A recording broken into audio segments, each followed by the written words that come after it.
তারিক আহমেদ সিদ্দিককে নিরাপত্তা উপদেষ্টা হিসেবে নিয়োগ দিয়ে ডিপ স্টেট তৈরি করেন শেখ হাসিনা।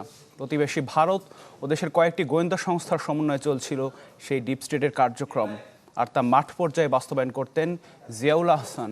গুমের মামলায় লিখিত জবানবন্দিতে এসব বলেছেন সাবেক সেনাপ্রধান ইকবাল করিম ভূঁইয়া। বলেন, তারিক সিদ্দিকের আশকারায় বেপরোয়া হয়ে ওঠেন জিয়াউল। মাসুদুর রহমানের রিপোর্টে দেখুন বিস্তারিত। দেশ জুড়ে ছাত্র জনতার আন্দোলন তখন তুঙ্গে, টালমাটাল শেখ হাসিনার গদি। সে সময় নিজের ফেসবুক প্রোফাইল লাল করে আলোচনায় আসেন সাবেক সেনাপ্রধান ইকবাল করিম ভূঁইয়া। তার এই অবস্থান আন্দোলনকে আরও বেগবান করে তোলে। দেশের ১৪তম সেনা প্রধান হিসেবে ২০১২ থেকে ৪ বছর দায়িত্বে থাকা ইকবাল করিম ভূঁইয়া ট্রাইব্যুনালে জিয়াউল আহসানের বিরুদ্ধে স্টার উইটনেস। এরই মধ্যে লিখিত জবানবন্দি দিয়েছেন তদন্ত কর্মকর্তার কাছে, যেখানে উঠে এসেছে গুম খুন থেকে শুরু করে শেখ হাসিনার ডিপ স্টেট নির্মাণের কথা। জবানবন্দির একটি কপি এসেছে চ্যানেল 24-এর হাতে। ৮ পৃষ্ঠার লিখিত জবানবন্দিতে সাবেক সেনাপ্রধান জানান, নিরাপত্তা উপদেষ্টা পদ সৃষ্টির মাধ্যমে ডিপ স্টেট নির্মাণ করতে চেয়েছিলেন শেখ হাসিনা। তারিক আহমেদ সিদ্দিককে নিয়োগের পর থেকেই তিনি প্রধানমন্ত্রী ও সেনাপ্রধানের মধ্যস্থতাকারী হিসেবে অবতীর্ণ হন। কেনাকাটা থেকে পদোন্নতি সবকিছু নিয়ন্ত্রণ করতেন মৌখিক আদেশে, রাখা হতো না কোনো লিখিত প্রমাণ। জবানবন্দিতে ইকবাল করিম ভূঁইয়া বলেন, নিয়োগ পাওয়ার পর ধীরে ধীরে ডিজিএফআই, এনএসআই, এনটিএমসি এবং র্যাব সহ অন্যান্য বাহিনীর উপর কর্তৃত্ব কায়েম করেন তারিক আহমেদ সিদ্দিক।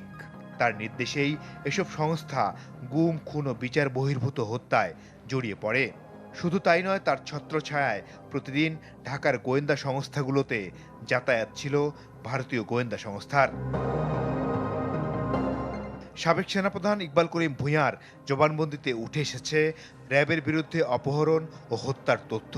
বলেন, ক্যারিয়ারমুখী সেনা কর্মকর্তাদের প্রেষণে র্যাবে পাঠানোর পর তারা ফিরতেন পেশাদার খুনির চরিত্র নিয়ে। এ নিয়ে কোনো একদিন কথোপকথনে শেখ হাসিনা বলেছিলেন, র্যাব রক্ষী বাহিনীর থেকেও খারাপ। সাবেক সেনাপ্রধানের লিখিত জবানবন্দিতে উঠে আসে গেল ১৫ বছর গুম খুনের সবচেয়ে আলোচিত চরিত্র জিয়াউল হাসানের উচ্ছৃঙ্খলতার কথাও। বলেন, জিয়া কমান্ড ফলো করতেন তারিক আহমেদ সিদ্দিকের, মানতেন না সেনাপ্রধানের নির্দেশও। বেপরোয়া হয়ে ভিন্নমত দমনে বাড়িয়ে দিয়েছিলেন বিচার বহির্ভূত হত্যাকাণ্ড। সেনাপ্রধানের কথা বলছিলেন ইকবাল করিম চৌধুরী, মানে উনি জিয়াউল হাসান সম্পর্কে যে কথাগুলো বলছিলেন তার সাক্ষী তিনি সাক্ষ্য যখন আসলে সশরীরে সাক্ষ্য দেবেন তখনই আসলে বিষয়টা পরিষ্কার হবে। আমরা আজকে শুধুমাত্র আমাদের সাক্ষ্য প্রমাণ থেকে দেখিয়েছি যে জিয়াউল হাসানকে আজকে ডিফেন্স যেভাবে একজন প্রফেশনাল অফিসার হিসেবে প্রতিষ্ঠা করার চেষ্টা করেছেন তাদের সাবমিশনের মাধ্যমে, আমরা শুধুমাত্র অতটুকু অংশই কোর্টে পড়েছি যে তার বাহিনীর প্রধান যিনি ছিলেন সেই সময়ে এই জিয়াউল হাসান সম্পর্কে তার মনোভাব কী ছিল এই বিষয়টা তিনি সেখানে আমরা তার সাক্ষ্য প্রমাণ রিড আউট করার মাধ্যমে আমরা দেখিয়েছি। বাট তিনি সাক্ষ্যে মূলত কি বলেছেন সেটি যখন তিনি সশরীরে সাক্ষ্য দেবেন আদালতে, তিনি তখন বলতে পারবেন, আর আপনারা সেটা দেখবেন। জিয়াউল হাসানের গুমের ব্যাপকতা এতটা ভয়াবহ যে তার বিরুদ্ধে ১০৪ জনকে গুমের প্রমাণ মেলায় ট্রাইব্যুনালে বিচার শুরুর অপেক্ষা। ১৪ জানুয়ারি এ বিষয়ে আদেশ দেবেন ট্রাইব্যুনাল। মাসুদুর রহমান, চ্যানেল 24, ঢাকা।